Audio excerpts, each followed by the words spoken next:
Good morning. स्वागत है आप सभी का जीडीटी एजुकेशन में। आइए आज के इस क्लास में फिर से मैं आप लोगों के लिए वस्तुनिष्ठ प्रश्न और साथ में उत्तर जो कि आप लोगों को देना है लेकर आई हूँ। तो आपका चैप्टर क्या था बच्चों? दीदी की डायरी, जो कि आप लोग पढ़ चुके थे। ठीक है, आपका चैप्टर क्या था? दीदी की डायरी।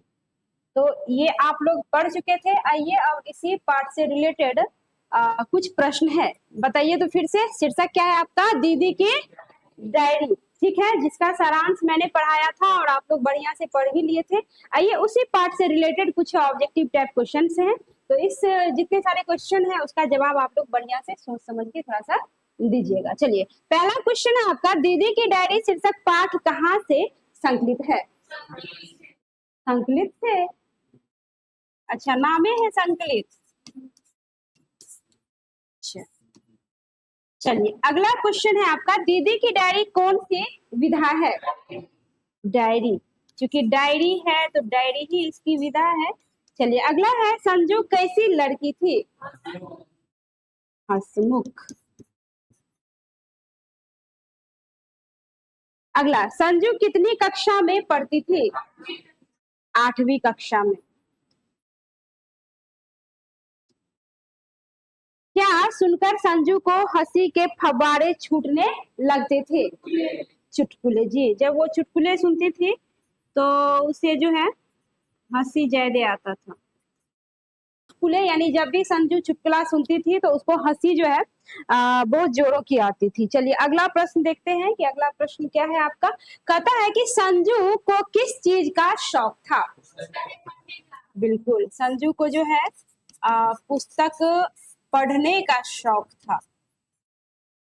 अगला है, संजू पुस्तकों में क्या क्या पढ़ती थी?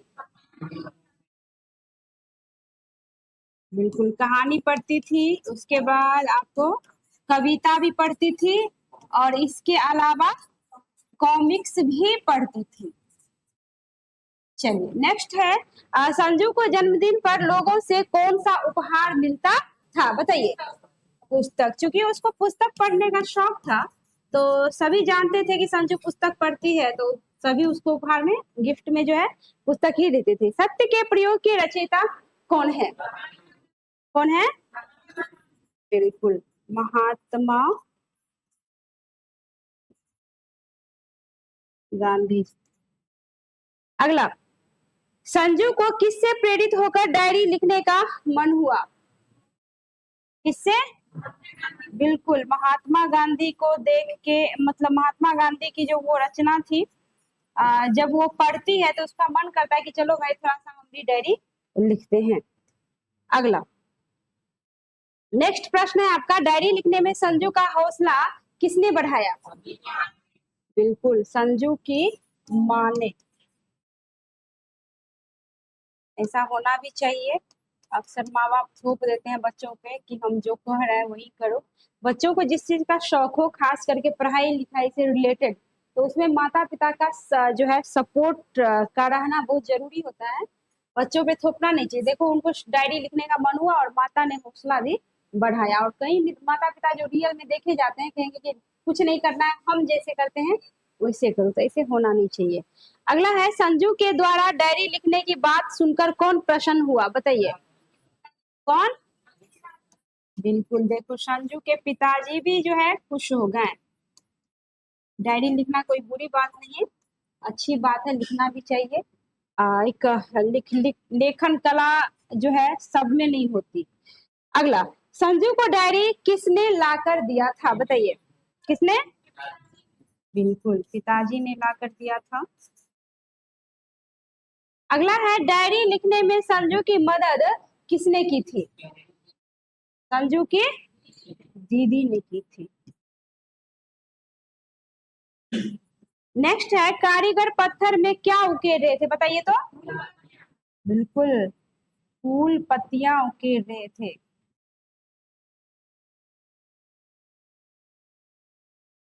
चलिए, यहाँ तक आपका प्रश्न हो गया, बड़ा बढ़िया, बहुत अच्छे से जवाब दिया आप लोगों ने। अब नेक्स्ट देखते हैं, नेक्स्ट क्या है। क्वेश्चन है, आलू मटर की सब्जी किसने बनाई थी? बिल्कुल, संजू के बड़े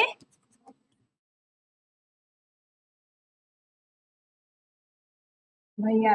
अगला क्वेश्चन है, संजू के भैया द्वारा बनाए गए सब्जी में किस चीज की मात्रा कम थी? नमक की। बहुत अच्छे। नमक की मात्रा कम थी। अगला, संजू और उसकी दीदी पिकनिक मनाने कब गई थी? 30 जनवरी। अच्छा, 3 जनवरी। 3 जनवरी। चलिए, अगला है, सईदा, नीलू एवं बिमला और अंजू किसकी सहेली थी? बिल्कुल, संजू की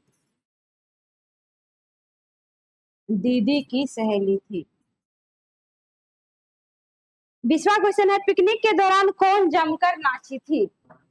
कौन? मंजू। आखिर मंजू का नाम क्यों आया, बताएंगे कोई? जी, क्योंकि वो क्लास में हमेशा जो है चुपचाप मौन धारण करके रहती थी।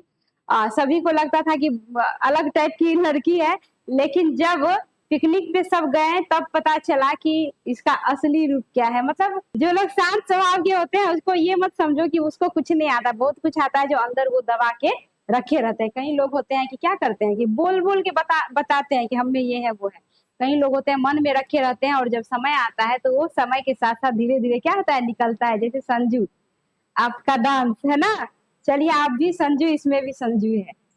तो बहुत अच्छा डांस करती है संजू। चलिए, अगला है, पिकनिक के दौरान संजू की दीदी ने कौन सा खेल दिखाया था, बताइए? जादू का, बिल्कुल। इनकी दीदी ने जो है जादू का खेल दिखाया था। संजू की दीदी सुबह सुबह किसके घर गई थी? शीला के घर। अगला, तोतो चांद कहानी किस पर आधारित है? बिल्कुल, एक जापानी लड़की पर। अगला क्वेश्चन है, रेल के 6 डिब्बों वाली स्कूल में कौन पढ़ा करती है? तोतो चांद। चलिए, 25वां क्वेश्चन है, तोतो चांद कैसी लड़की थी, बताइए? मनमोजी। मनमोजी मतलब समझते हैं ना? अच्छा, मन की मानने वाली, मनमोजी टाइप की लड़की थी ना। किसी की सुनती ही नहीं थी, इसको जो मन में आता था वो करती थी, और यही रीजन था कि इसको कई सारे स्कूल बदलने पड़े थे। कई सारे विद्यालयों से इसको जो है निकाल दिया गया था, इतनी बदमाशी करती थी, नटखट थी। तो मनमोजी टाइप की लड़की थी। जो अपने मन की सिर्फ सुने उसे कहा जाता है मनमोजी, यानी किसी की बात माने ही ना। चलिए, अब नेक्स्ट है आपका 26वां क्वेश्चन है, तोतो चांद को किस कारण कई स्कूल बदलने पड़े थे? ये देखो, जस्ट अभी डिस्कस हुई और नेक्स्ट क्वेश्चन वही आ जाता है, पता नहीं कैसे आ जाता है। शरारत के कारण। हर एक वीडियो में यही हो जाता है कि जिस चीज पे कारण कारण, शरारत के कारण। चलिए, ठीक है। अगला है, नीलू क्यों उदास थी, बताइए? पढ़ाई छूटने के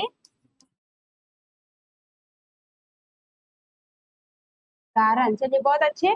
क्यों पढ़ाई छूट गई थी उसकी? जी। चलिए, अगला प्रश्न है, नीलू के पढ़ाई छोड़ने का कारण क्या था? उसकी शादी। बिल्कुल, उसकी शादी। यानी इतनी कम उम्र में जो है उनकी शादी हो रही थी, जिस कारण उसकी पढ़ाई क्या हो रही थी, छूट रही थी। चलिए, अगला है, संजू की माँ को कौन सी बुखार थी? मलेरिया। अगला है, स्कूल जाते समय संजू की दीदी के सामने किसने छींका था? कौन? जी, रिक्शे वाले ने छींका था।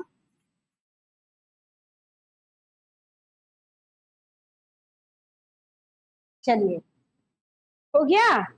वाह, खत्म। बड़ा जल्दी हो गया। तो यही तक आपका क्वेश्चन था, 30 क्वेश्चन थे कुल मिलाकर। तो मैं बहुत जल्द अगला चैप्टर लेकर के आऊँगी, और जो नए बच्चे पहली बार मेरे इस वीडियो को देख रहे होंगे, तो मैं यही कहूँगी कि आप उस चैनल को जो है सब्सक्राइब कर लें, ताकि जितना सारा वीडियो अपलोड होगा उसका नोटिफ़िकेशन आपको सबसे पहले प्राप्त होता रहेगा। मिलती हूँ अगले क्लास में अगला चैप्टर लेकर। धन्यवाद।